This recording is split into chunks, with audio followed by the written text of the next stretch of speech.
Hello बच्चों, मैं जितेंद्र आप लोग का अपना यूट्यूब चैनल अध्ययन गुरु में स्वागत करता हूं। बच्चों, आज का टॉपिक है यूपी पुलिस जनरल साइंस का यह वीडियो नंबर 11 है। तो बच्चों, इस 11वें वीडियो में हम कवर करेंगे कुल 30 क्वेश्चन। तो देखते हैं क्वेश्चन नंबर फर्स्ट। त्रिविध टीका यानी ट्रिपल एंटीजन वैक्सीन किन 3 रोगों के लिए दिया जाता है? तो बच्चों, ऑप्शन है डिप्थीरिया, चेचक, टाइफाइड, डिप्थीरिया, चेचक और पीलिया, डिप्थीरिया, काली खांसी, टिटनेस, और डी है डिप्थीरिया, पीलिया और टाइफाइड। तो बच्चों, इन चारों अवसरों में से जो ट्रिपल एंटीजन वैक्सीन है यह डिप्थीरिया, काली खांसी तथा टिटनेस के लिए दिया जाता है। तो ऑप्शन सी यहाँ पे सही हो जाएगा। चलिए आते हैं बच्चों क्वेश्चन नंबर 2 पर।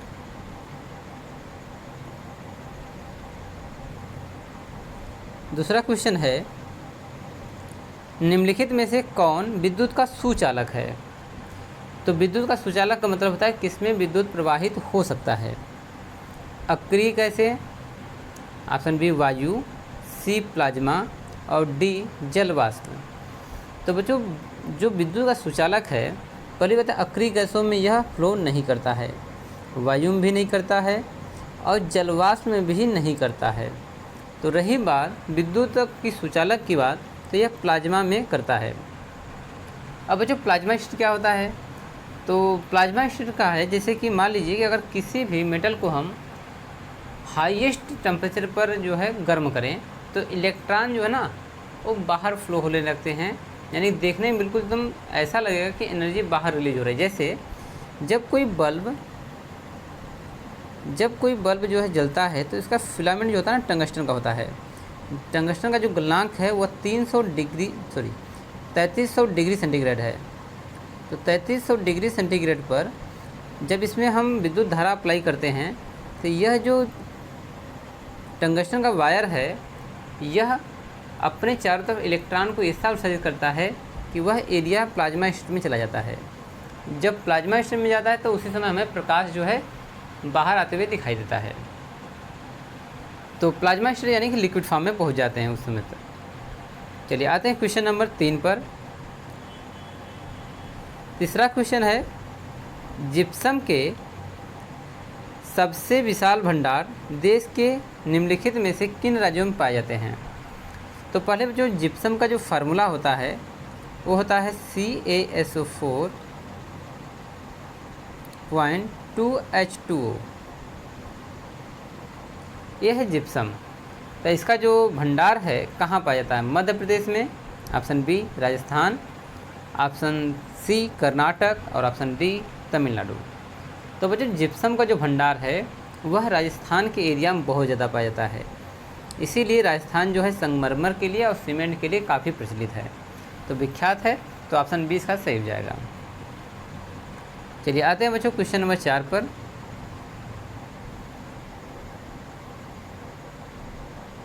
तो चौथा क्वेश्चन है, जस्ता तथा पारा तत्व, ठीक है, क्वेश्चन मार्क, अपरूप हैं, विरल मृदा तत्व हैं, सी साधारण तत्व हैं और डी ट्रांजिशन तत्व हैं।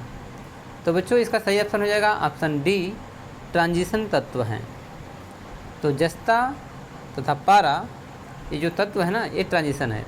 अब रही बात जस्ता जो जिंक होता है इसकी जो संयोजकता होती है वो 2 होती है, प्लस में 2, और जो पारा है Hg यह जो है Au के बाद आता है। तो Au का 79 होता है, इसका 80 होता है परमाणु क्रमांक, तो सही होता है इसकी भी प्लस 2 बनेगी। और यहाँ पर जो सोना होता है उसका प्लस 1 है। तो इसका जो तत्व है एक ट्रांजिशन तत्व है। ऑप्शन डी सही है। आते हैं क्वेश्चन नंबर 5 पर।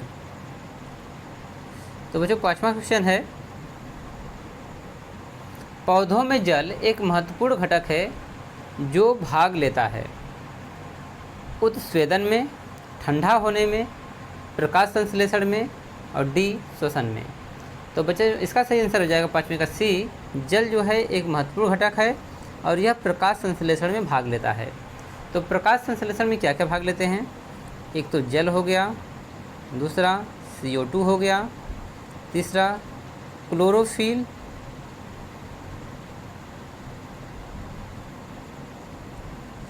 क्लोरोफिल और खनिज। ये 4 तत्व जो है, और एक नेक्स्ट रहा सूर्य का प्रकाश। इन 4-5 तत्वों से मिल करके प्रकाश संश्लेषण होता है। तो महत्वपूर्ण जो घटक जल है, यह प्रकाश संश्लेषण में भाग लेता है। चलिए आते हैं क्वेश्चन नंबर 6 पर। भाई 6वां क्वेश्चन है, ध्वनि तरंगों को विद्युत तरंगों में परिवर्तित करने वाले यंत्र को क्या कहते हैं? तो कह रहा है ध्वनि तरंगे, यानी कि जैसे लाउड स्पीकर है, यहाँ ध्वनि निकल रहा है, कह रहा है इसको हम विद्युत तरंगों में बदलना चाहते हैं। ठीक है, तो वह कैसे करेंगे? Microtome, option B loudspeaker, option C microphone और ऑप्शन डी मैग्नेटोमीटर। तो 6वां का सही आंसर होगा माइक्रोफोन। जो माइक्रोफोन होता है, यह ध्वनि तरंगों को विद्युत तरंगों में कन्वर्ट करता है। तो माइक्रोफोन बच्चों जो है माइक को कहते हैं, जैसे माइक का ये सिंबल है। ठीक है, जब यहाँ पर कोई इंसान बोलता है, स्पीक करता है, तो इन तरंगों को इलेक्ट्रिकल सिग्नल में कन्वर्ट करने के बाद यह जो है एम्पलीफायर को बताता है। एम्पलीफायर जो है इसको हाई फ्रिक्वेंसी में कन्वर्ट करके फिर से लाउड स्पीकर को दे देता है। तो यहाँ पर आवाज़ें जो है बहुत तेज़ होती हैं। तो यहाँ पर केवल इतना है कि माइक्रोफोन जो है ध्वनि तरंगों को विद्युत तरंगों में कन्वर्ट करता है। तो माइक्रोफोन यानी कि माइक, ऑप्शन सी सही हो जाएगा। आते हैं क्वेश्चन नंबर 7 पर। 7वां क्वेश्चन है कि द्रवों में आवेश का प्रवाह या फ्लो होता है अणुओं के द्वारा, आयंस के द्वारा, इलेक्ट्रॉनों के द्वारा और डी परमाणुओं के द्वारा। तो बच्चों द्रवों में जो आवेश का प्रवाह होता है वह आयंस के द्वारा होता है। ठीक है, प्लस और माइनस जो आयंस होते हैं इसके माध्यम से होता है। तो ऑप्शन बी जो है सही हो जाएगा, आयंस के द्वारा आवेश का प्रवाह द्रवों में होता है। चलिए आते हैं क्वेश्चन नंबर 8 पर। डोलोमाइट का महत्वपूर्ण उपयोग किस उद्योग में होता है? ऑप्शन ए सीमेंट उद्योग, ऑप्शन बी इस्पात तथा संबंधित उद्योग, सी निर्माण कार्यों में और डी उर्वरक में। तो बच्चों डोलोमाइट जो है यह इस्पात उससे संबंधित उद्योगों में काफ़ी उपयोग किया जाता है। तो ऑप्शन बी जो है सही हो जाएगा। आते हैं क्वेश्चन नंबर 9। बच्चों 9वां क्वेश्चन है कि वह गैस कौन सी है जो अक्रिय यानी इनर्ट होते हुए भी अस्थायी नहीं है? Option A helium, option B radon, option C nitrogen और ऑप्शन डी जीनन। तो बच्चों इसका सही आंसर हो जाएगा रेडान, बी ऑप्शन जो है सही है। तो जो रेडान है यह अक्रिय गैस होते हुए भी स्टेबल नहीं है, अस्थायी नहीं है। तो हीलियम का He सिंबल होता है, नाइट्रोजन का N होता है, जीनन का Xe होता है। तो यहाँ पे जो है 20 जो है सही हो जाएगा रेडान। यह गैसें तभी निकलती हैं बाहर, ये धरती के अंदर होती हैं, जब भूकंप आने की संभावना होती है तो वातावरण में ये गैसें फैल जाती हैं। चलिए आते हैं क्वेश्चन नंबर 10 पर। 10वां क्वेश्चन है कोशिका में माइटोकॉन्ड्रिया पाए जाते हैं केंद्रक में, केंद्रिक में, कोशिका द्रव्य में, कोशिका भित्ति में। तो बच्चों जो कोशिका में माइटोकॉन्ड्रिया होते हैं वो कोशिका के तो अंदर होते हैं, परंतु कोशिका तो इसमें दिया ही नहीं है। तो यह केंद्रक में भी नहीं पाए जाते हैं, क्योंकि केंद्रक यहाँ है, इसके बाहर ही पाए जाते हैं। ठीक है, केंद्रिका में भी नहीं पाए जाते हैं, कोशिका द्रव्य में इसमें पाए जाते हैं और कोशिका भित्ति में नहीं पाए जाते। कोशिका भित्ति मतलब ये जो बाहरी सेल वाल है, ठीक है, इसमें नहीं पाए जाते। तो सी ऑप्शन सही हो जाएगा, 10वें का सी। आते हैं क्वेश्चन नंबर 11 पर।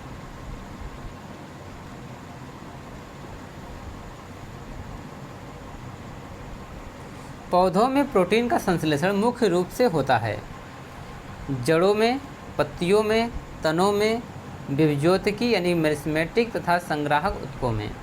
तो इसका सही आंसर हो जाएगा बच्चों, प्रोटीन का जो संश्लेषण होता है वह विभज्योतिकी यानी मेरिस्मेटिक तथा संग्राहक ऊतकों में होता है।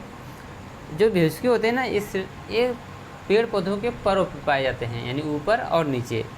तो प्रोटीन का संश्लेषण जो है इन्हीं में होता है। चलिए आते हैं क्वेश्चन नंबर 12। 12वां क्वेश्चन है कि गेहूं के दाने में पाई जाने वाली प्रोटीन को कहते क्या हैं? Option A albumin, option B globulin, और सी ग्लूटेलिन, और डी हिस्टोन। तो बच्चों इसका सही आंसर हो जाएगा ग्लूटेलिन कहा जाता है। तो गेहूं में जो भी प्रोटीन पाए जाते हैं उनका नाम ग्लूटेलिन है। तो 12वें का जो है सी ऑप्शन सही हो जाएगा। आते हैं क्वेश्चन नंबर 13। विभव प्रवणता यानी पोटेंशियल ग्रेडियंट का मापक होता है, यानी विभव प्रवणता हम किससे मापते हैं? Option A coulomb, option B ohmmeter, option C volt प्रति सेमी, और डी एम्पियर। तो पहली बात है कि एम्पियर भी नहीं है, कूलाम भी नहीं है।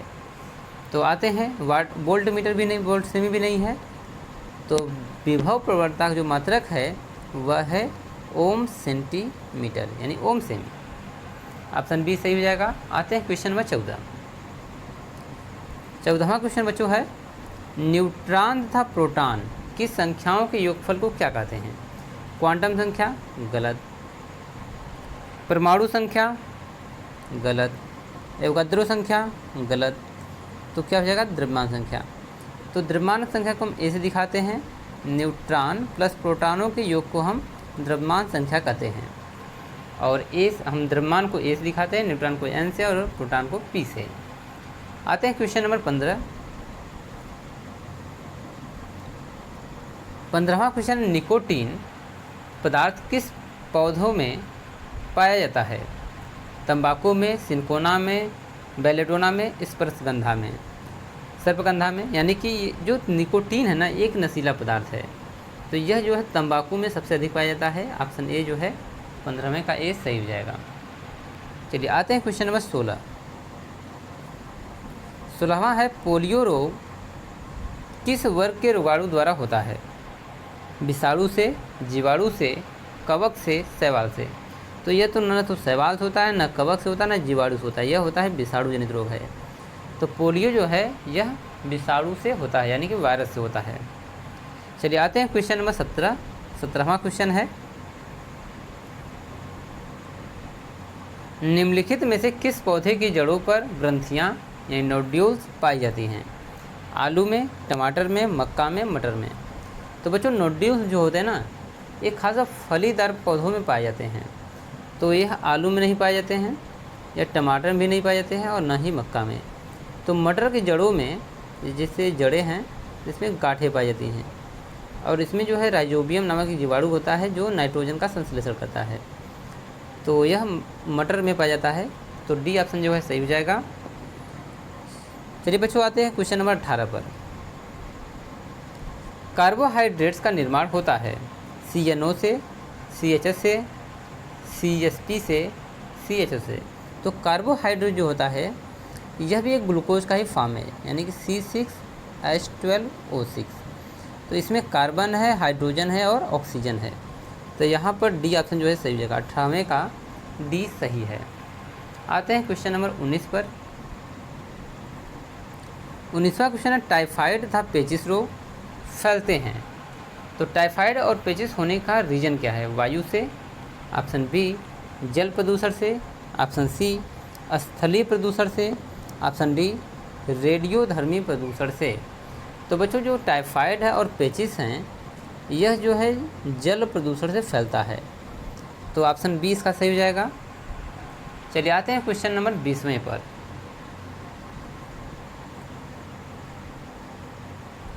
प्राचीन चट्टानों पर अंकित होने वाले जीवों के अभिचिह्नों को क्या कहते हैं?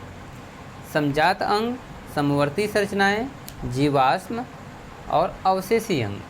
तो बच्चों जो प्राचीन चट्टानों पर अंकित जो चिन्ह हैं, जो जीव जंतु उसमें चिपक गए हैं, जब वो मिलते हैं हम जीवाश्म कहते हैं। तो ऑप्शन सी यहाँ पर सही हो जाएगा, जीवाश्म।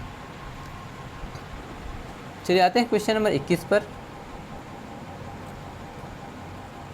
21वां क्वेश्चन है कि निम्नलिखित में से कौन सा अंडे देने वाला जंतु है? तो कंगारू अंडा नहीं देता है, चूहा भी अंडा नहीं देता है, चमगादड़ भी अंडा नहीं देता है। हाँ, एक डकविल जो है ना, डकविल प्लेटिपस, यह ऐसा जीव है जो अंडे देता है परंतु अपने बच्चे को दूध पिलाता है, तो यह स्तनधारी होते हुए भी अंडे देने वाला जीव है। तो डी इसका ऑप्शन सही हो जाएगा। चलिए आते हैं क्वेश्चन नंबर 22 पर। पौधों में श्वसन होता है केवल रात में, केवल प्रातः के समय, केवल दिन में भी और मुख्यतः रात में भी। तो बच्चों श्वसन प्रक्रिया तो 24 घंटा होने वाली प्रक्रिया है, तो यह जो है डी ऑप्शन सही हो जाएगा। तो पौधों में श्वसन रातों दिन हमेशा होता है, तो डी ऑप्शन सही हो जाएगा। ऑप्शन नंबर देखते हैं क्वेश्चन नंबर 23वां क्वेश्चन है, वायुमंडल के दाब में होने वाले परिवर्तनों को किससे मापा जाता है?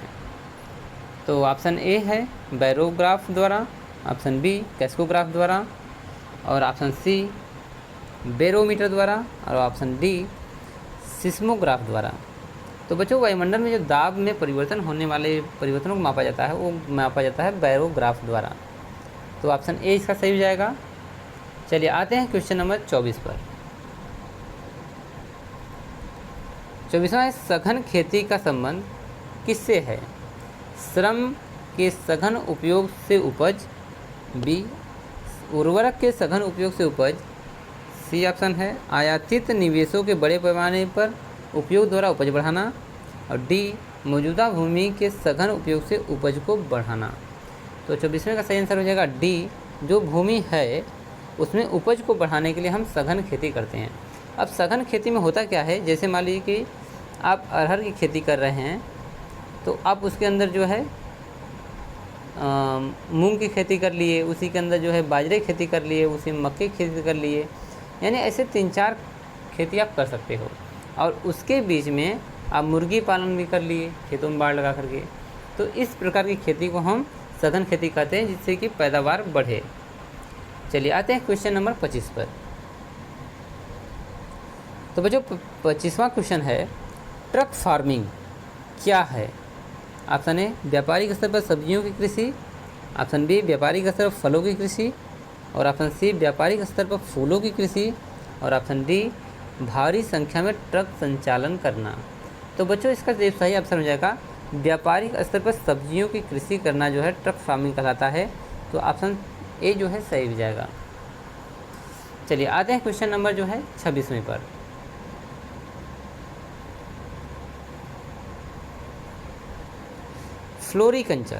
फ्लोरीकल्चर के अंतर्गत किसका अध्ययन किया जाता है? ऑप्शन ए फलों का, ऑप्शन बी सब्जियों का, ऑप्शन सी वनों का, ऑप्शन डी फूलों का। तो फ्लोरी जो फ्लावर से बना हुआ है, तो फ्लोरीकल्चर के अंतर्गत हम फूलों का अध्ययन करते हैं। तो ऑप्शन डी यहाँ पे सही हो जाएगा, 26वें का डी। आते हैं क्वेश्चन नंबर 27 पर। 27वां क्वेश्चन है बच्चों, पोमोलॉजी के अंतर्गत किसका अध्ययन किया जाता है? तो पोमोलॉजी के अंतर्गत फलों का, ऑप्शन बी फूलों का, ऑप्शन सी साग सब्जियों का, ऑप्शन डी वनों का। तो बच्चों पोमोलॉजी के अंतर्गत जो है न तो वनों का, न सब्जियों का, न फूलों का, तो फलों का अध्ययन किया जाता है। फूलों के लिए फ्लोरिकल्चर था, तो यहाँ पोमोलॉजी जो है यह फलों के लिए उपयोग किया जाने वाला शब्द है। चलिए आते हैं क्वेश्चन नंबर 28।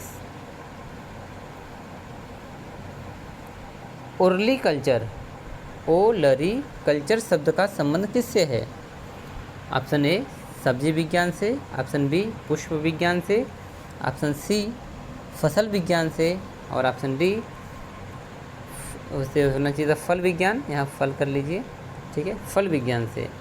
तो सही ऑप्शन हो जाएगा बच्चों ए, ओलरीकल्चर जो है वह सब्जी विज्ञान से संबंधित है। ऑप्शन ए सही हो जाएगा। आते हैं 29वें क्वेश्चन पर। बच्चों 29वां क्वेश्चन है, सिल्वीकल्चर के अंतर्गत किसका अध्ययन किया जाता है?